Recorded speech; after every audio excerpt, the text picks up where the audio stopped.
Kaibigan, marahil narinig mo na ang mga katagang Christ alone o si Kristo lamang. Ayon sa turong ito, sapat na ang maniwala kay Yahshua o mas kilalang Jesus. Ginawa na niya ang lahat para sa atin. Dahil ginawa na niya ang lahat, wala na tayong dapat gawin. Sa katunayan, dahil sa ginawang sakripisyo ni Yahshua, hindi na kailangang sundin ang mga batas o utos na nasusulat sa lumang tipan. Dagdag pa nila, once saved, always saved. O yung paniniwalang pag tinanggap mo na si Kristo sa iyong buhay, ay ligtas ka na at wala nang bagay ang makapagbabago ng bagay na iyon. Kaibigan, totoo nga ba kaya ang turong Christ alone? Maaaring ikakagulat mo nito, ngunit kung ating susuriin ang salita ng Diyos, ang turong ito ay salungat sa paniniwala ng mga tunay na tagasunod ni Kristo.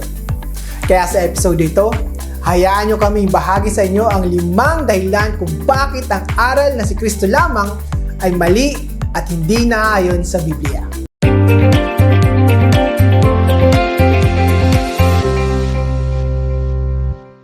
Nakasakay ka na ba o nakakita ka na ba ng eroplano? Sa tingin mo, alin sa dalawang pakpak ng eroplano ang mas importante? Nakakatawang tanong, hindi ba? Siyempre, parehong importante ang dalawang pakpak.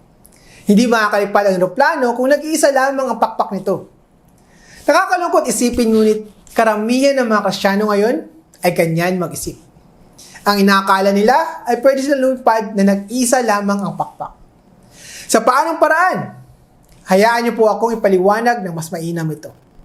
Sa nakaraang mga presentasyon natin, ating tinalakay ang importansya ng maayos na pagkakaisa ng pananampalataya at mga gawa, grasya at batas ng Diyos, at ang pag-ibig at pagsunod sa Diyos. Karamihan ng mga Kristiyano, akala nila magkakasalungat ang mga ito. Sa katunayan, kung atin lamang babasahin at intindihin ang Biblia ng maayos, makikita natin na mga ito ay sadyang magkakasama. Ang sakripisyo ni Jesus at ang ating pagsunod sa Kanya ay parehong pakpak sa isang eroplano. Hindi natin makakamit ng kaligtasan kung babaliwalain natin ang isang pakpak. Ngayong araw, ating tatalakayin ang isang popular ngunit maling aral, ang tinatawag na Christ alone o si Kristo lamang. Ayon sa aral na ito, ang buhay, pagkamatay at pagkabuhay muli ni Yahshua ay sapat na upang mabigyan tayo ng buhay na walang hanggan. Hindi na natin kailangan gumawa ng kung anuman. Kasi ayon sa turo nila, kapag kailangan pa natin gumawa ng mabubuting gawa, parang minamliit na natin ang sakripisyong ginawa ni Kristo. Totoo nga ba ito? Bago tayo magpatuloy, hayaan nyo kami kalaruhin ang isang bagay. Naniniwala kami sa halaga ng sakripisyo ni Yahshua. Kung wala ang kanyang buhay na ibinuwis para sa atin, wala tayong kaligtasan. Siya lamang ang tanging tagapamagitan para sa sangkatauhan at Diyos. Naniniwala kami na siya ang daan, ang katotohanan at ang buhay. Naniniwala kami na walang kaligtasan sa alinmang pangalan sa ilalim ng kalangitan. Ngayon at nabanggit na namin yan, narito ang 5 biblikal na dahilan kung bakit hindi tumpak ang turong si Kristo lamang. Unang dahilan, ang kaligtasan ay isang regalo na may kondisyon. Mababasa natin sa Philippians 2 verse 12 to 13. Kaya nga mga minamahal, tulad na inyong buong pusong pagsunod nung ako'y kasama pa ninyo, lalo kayong maging masunurin ngayong ako'y malayo sa inyo. Pag sumikapan ninyong maging ganap ang inyong kaligtasan ng may lubusang paggalang at pag-ibig sa Diyos. Sapagkat ang Diyos ang kumikilos sa inyo upang inyong naisin at isagawa ang kanyang kalooban. Pansinin, sabi dito, pag sumikapan. Ibig sabihin, kailangan magsumikap at para mangyari iyon, may mga bagay tayong dapat gawin. May papel tayong dapat kampanan. Dagdag pa sa versikulong ito na ang Diyos ang siyang kumikilos sa inyo. Hindi sinasabi dito na ang Diyos ang kumikilos para sa atin. Ibig sabihin, ang Diyos ang tumutulong sa atin na gawin ang kanyang kalooban. Sa ibang pagsasalin ng Biblia, sabi dito ay dapat lubusin ninyo ang gawain ng inyong sariling pagkaligtas na may takot at panginginig. Kailangan daw na may takot at panginginig. Bakit? Dahil sa itong seryosong gawain. Hindi to biro lamang na pwede natin kalimutan at hindi bigyan ng pansin.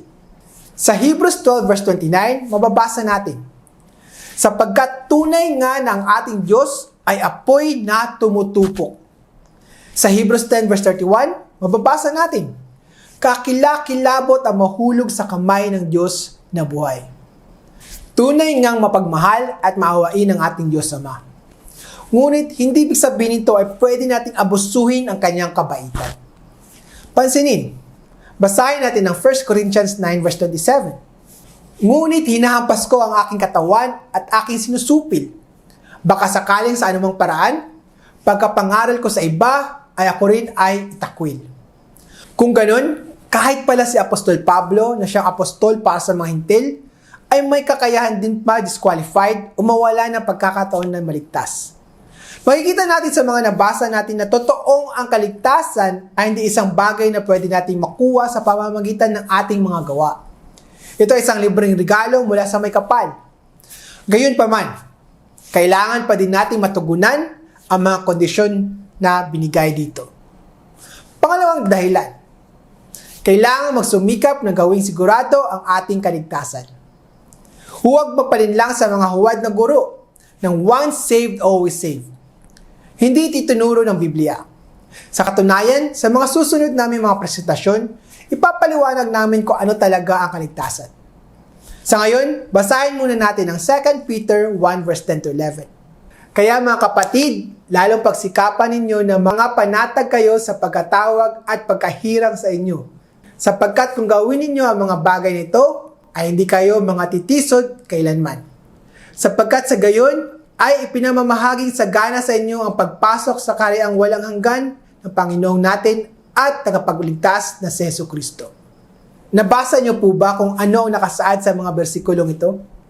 Ginamit ni Apostol Pedro ang katagang kung. Sabi niya, kung gagawin niyo ito, kung kayo ay magsusumikap, hindi kayo mga titisod.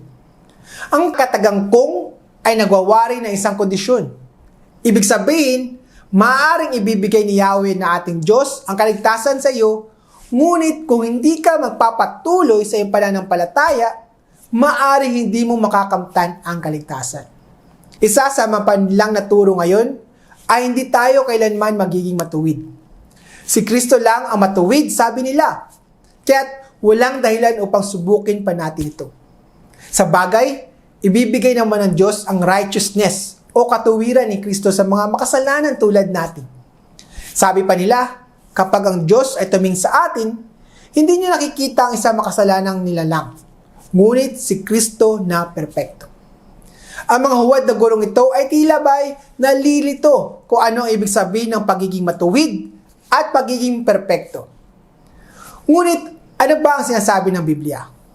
Posible ba maging matuwid kahit na hindi pa rin tayo perpekto? Ating pakinggan ang pangatlong dahilan.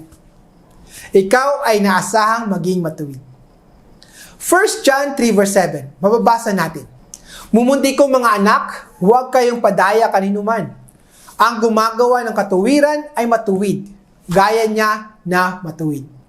Si Kristo ay parehong matuwid at perpekto. Ngunit para sa ating mga tao na nabubuhay pa lamang sa laman, hindi tayo maaring maging perpekto. Ngunit tiyak na maaari tayong maging matuwid. Hindi iniisip ni Yahshua na tayo ay magiging perpekto. Ngunit inaasahan niyang tayo ay magsusumikap na maging perpekto. Isang bagay na mababasa natin sa Matthew 5 verse 14. Hindi man tayo magiging perpekto habang tayo ay nasa katawang tao, tayo ay naasahang maging matuwid. Ano ba ibig sabihin ng matuwid? Ano yung ibig sabihin ng katuwiran? Hayaan natin ang Biblia na tukuyin ito para sa atin. Mababasa natin sa Psalms 119 verse 172. Awitin ng aking dila ang iyong salita, sapagkat lahat ng mga utos mo ay katuwiran. O sa English, your commandments are righteousness. Ang katuwiran ay pagsunod sa lahat ng utos ng Diyos. Inaasahan ng Diyos na susundin natin ang kanyang salita sa pamamagitan ng patnubay at kapangyarihan ng banal na Espiritu. Udyok ng ating pananampalataya at pagmamahal sa Kanya. Pang-apat na dahilan, ang mga hindi matutuwid ay hindi makakapasok sa kaharian ng Diyos. Mababasa natin sa 1 Corinthians 6 verse 9 to 11. O hindi ba ninyo nalalaman na ang mga liko ay hindi magsisipagmana ng kaharian ng Diyos? Huwag kayong padaya, kahit ang mga mapakiapid, ni ang mga mananamba sa Diyos-Diyosan, ni ang mga mangangalunya, ni ang mga nambababae, ni ang mga mapakiapid sa kapwa lalaki, ni ang mga magnanakaw, ni ang mga masasakim, ni ang mga manglalasing, ni ang mapagtungayaw, ni ang mga manlulupig, ay hindi mangagmamana ng kaharian ng Diyos. At ganyan ang mga ilan sa inyo. Ngunit nangahugasan na kayo. Ngunit binanal na kayo. Ngunit inaring ganap na kayo ng pangalan ng Panginoong Hesukristo at sa Espiritu ng ating Diyos. Kung ang mga Kristiyanong taga-Korinto ay dineklara lamang na matuwid sa pamamagitan ni Jesus at hindi sila mismo ang matuwid, bakit binigay pa ang mga babalang ito?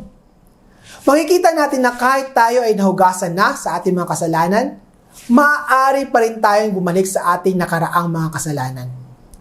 Binalaan din ni Apostol Pedro ang mga Kristiyano tungkol sa mga nahulog dito. Mababasa natin sa 2 Peter 2 verse 20. Sapagkat kung pagkatapos ng sila'y makatakas sa mga pagkahawa sa sanglibutan, sa pamamagitan ng pagkakilala sa Panginoon at tagapagligtas na si Jesucristo, ay muling mahalubiluan at madaig niyaon, ay lalong sumasama ang huling kalagayan nila kaysa ng una. Maliwanag pa sa sikat ng araw na kahit ikaw ay nakatakas na sa makamundong pamumuhay, ay pwede ka pa rin bumalik sa iyong masamang nakaugalian. Hindi lang yan. Sabi pa ng Biblia, magiging mas masahol o mas masama pa ang kahitnatnan ng huli kaysa sa simula. Kung ganon, ang panganib ng pagbabalik sa makasalanang pamumuhay ay laging nandyan. Pansinin ang mga salita ni Yahshua. John 15 verse 6. Kung ang sinuman na hindi manatili sa akin, ay siya'y matatapong katulad ng sanga at matutuyo, at mga titipunin at mga ihagis sa apoy at mga susunog. Kalimang dahilan, kailangan mong palaguin ang iyong pananampalataya. Marami ang nag-aakala na sapat na ang magkaroon ng pananampalataya. Totoong importante ang pagkakaroon ng faith, ngunit hindi ito dapat manatiling maliit. Ito ay dapat palakihin o palaguin. 2 Peter 1 verse 5 to 7. Oo, at dahil din dito, sa pagkaragdag sa ganang inyo ng buong sikap, ay ipamahagi ninyo sa inyong pananampalataya ang kagalingan. At sa kagalingan ay ang kaalaman. At sa kaalaman ay ang pagpipigil. At sa pagpipigil ay ang pagtitiis. At sa pagtitiis ay ang kabanalan. At sa kabanalan ay ang mabuting kalooban sa kapatid. At sa mabuting kalooban sa kapatid ay ang pag-ibig. Makikita natin dito na ang pananampalataya ay ang simula lamang. Kailangang dagdagan ito hanggang sa makaptan natin ang pag-ibig gaya ng pag-ibig ng ating Ama. Kaya kailangan natin lumago sa ating pananampalataya. Bilang konklusyon, ang tungkulin ni Kristo at ang tungkulin natin ay parang dalawang pakpak ng isang eroplano. Kailangan mo ang parehong mga pakpak upang lumipad. Hindi ililigtas si Kristo ang sinumang tumatangging sumunod sa Kanya. Hindi mo maaaring pagtapat na si Kristo ay iyong tagapagligtas, ngunit hindi mo naman pala susundin ang Kanyang mga utos. Upang mas maintindihan mo ang punto ko, bigyan kita ng isang halintulad. May isang mayamang ama na nagsabi sa kanya na, Anak, kung ikaw ay mag-aaral lang mabuti at ikaw ay makapagtapos ng may mataas na karangalan, bibigyan kita ng isang magandang kotse. Upang matanggap ng anak ang regalo, kailangan niya mag-aral ng mabuti. Sa madaling salita, may kondisyon. Libre lang ang regalo pero may nakaakibat itong kondisyon. Kung makakapagtapos ang anak na may parangal, makukuha niya ang regalo. Kung hindi niya rin matatanggap ang regalo. Dapat nating isipin na hindi sapat ang paniniwalang makakatanggap siya ng regalo. Dapat pagsikapan ng anak na matugunan niya ang mga kondisyon. Isipin niyo, kahit pa ilang beses pa magtapos ng kolehiyo ang anak at makamtan niya lahat ng awards, kung hindi nangako ang ama na bibigyan siya ng regalo, hindi pa rin niya ito makukuha. Ating unawain na dahil lamang may kondisyon ng regalo, Hindi ibig sabihin nito na ang regalo ay hindi na ganun ka-importante. Ganyan kasi iniisip ng karamihan ng mga Kristiyano. Akala nila, kung may parte pa sila sa proseso sa pagkamit ng kaligtasan, magiging walang bisa ang sakripisyo ni Jesus. Tandaan natin ang kaligtasan ay napakahalagang regalo mula sa Diyos. Ang regalong ito ay magbibigay sa atin ng buhay na walang hanggan at pagkakataon na magiging parte ng pamilya ng Diyos. Ito ay libreng regalo, ngunit may mga nakaakibat na kondisyon. Kondisyon na dapat nating matugunan upang matanggap ang libreng regalo na bigay sa atin ni Yahweh. Hindi ito otomatikong ibibigay kaninuman. Kailangan mapakita natin na seryoso tayo at pinapahalagan natin ang sakripisyong ginawa ni Yahshua sa pamamagitan ng pagganap ng ating parte. Kaibigan, yan po ang 5 dahilan kung bakit mali ang turong si Kristo lamang o Christ alone. Kailangan nating maintindihan ng maigi na hindi sapat ang pananampalataya lamang. Kailangan ito samahan ng mga mabuting gawa, pagmamahal at pagsunod. Yun lamang po. At sana ay nakatulong ang presentasyong ito upang maintindihan nyo ang katotohanan sa likod ng turong Christ alone. Ako po si Joshua Infantado ng BiblicalTruths.tv na nananalangin na sana lahat tayo ay gabayan ng ating Ama na si Yahweh sa lahat ng katotohanan. Hanggang sa muli, kaibigan.